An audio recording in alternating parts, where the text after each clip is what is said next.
Dans de précédentes vidéos, nous avons vu comment évaluer l'intensité de 3 forces concurrentielles composant le modèle dit des 5 forces de Porter.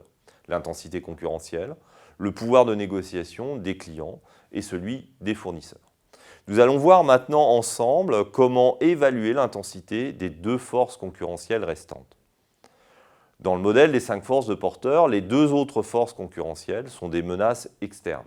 L'arrivée de nouveaux entrants d'une part et l'émergence de produits ou de services de substitution d'autre part. L'évaluation de l'intensité de chacune de ces forces est un peu plus difficile. La menace d'arrivée de nouveaux entrants peut être évaluée au travers des critères suivants.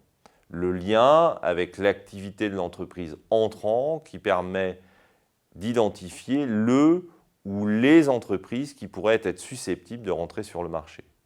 Le potentiel de l'activité ou son attractivité. Plus un marché est attractif, notamment en termes de croissance, plus on a de chances de voir arriver de nouveaux concurrents.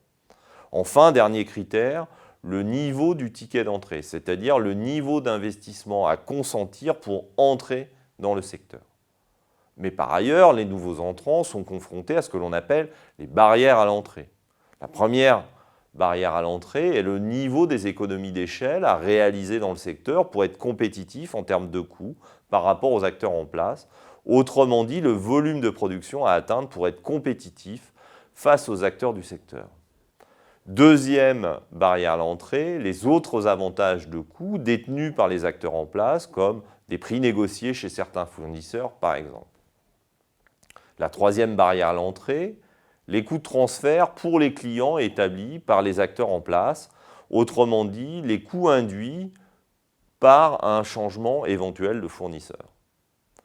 La quatrième barrière à l'entrée que peut rencontrer un nouvel entrant est l'accès au circuit de distribution qui peut être verrouillé par les acteurs en place.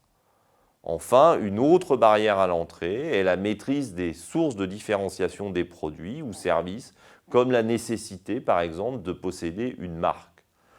Toutes les entreprises ne sont pas japonaises et ne se donnent pas 25 ans comme Toyota pour développer une marque comme Lexus pour rentrer sur le marché de la voiture de luxe.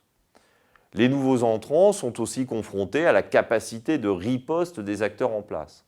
Ces derniers peuvent mobiliser l'existence de relations professionnelles établies au fil des années avec les autres acteurs de la filière, notamment avec leurs distributeurs, pour contrer l'arrivée de nouveaux concurrents sur leur marché.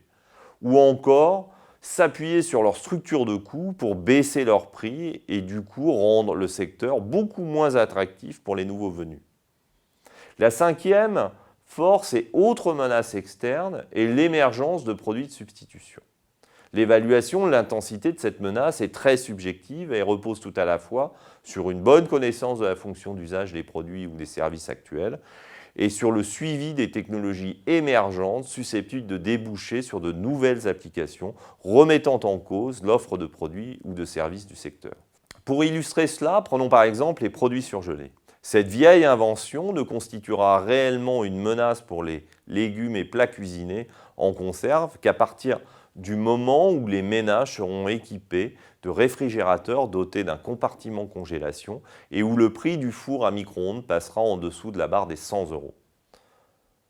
On peut ajouter à cette grille une analyse de Porter qui compte initialement 5 forces concurrentielles, une sixième force, les pouvoirs publics. Par leurs décisions et leurs actions, réglementation, fiscalité, mesures incitatives, politiques de subvention, les pouvoirs publics peuvent impacter la structure de coûts ou le niveau de prix pratiqué par les acteurs d'un secteur et finalement leur profitabilité, comme le font les autres forces concurrentielles que je vous ai présentées. C'est évidemment une composante qu'il faut prendre en compte dans des secteurs dits institutionnalisés, dans lesquels les pouvoirs publics ont un fort pouvoir d'influence, comme le secteur de la santé, l'énergie, les transports, les télécoms. Le modèle des 5 forces de Porter devient alors le modèle des 5 plus une force concurrentielle.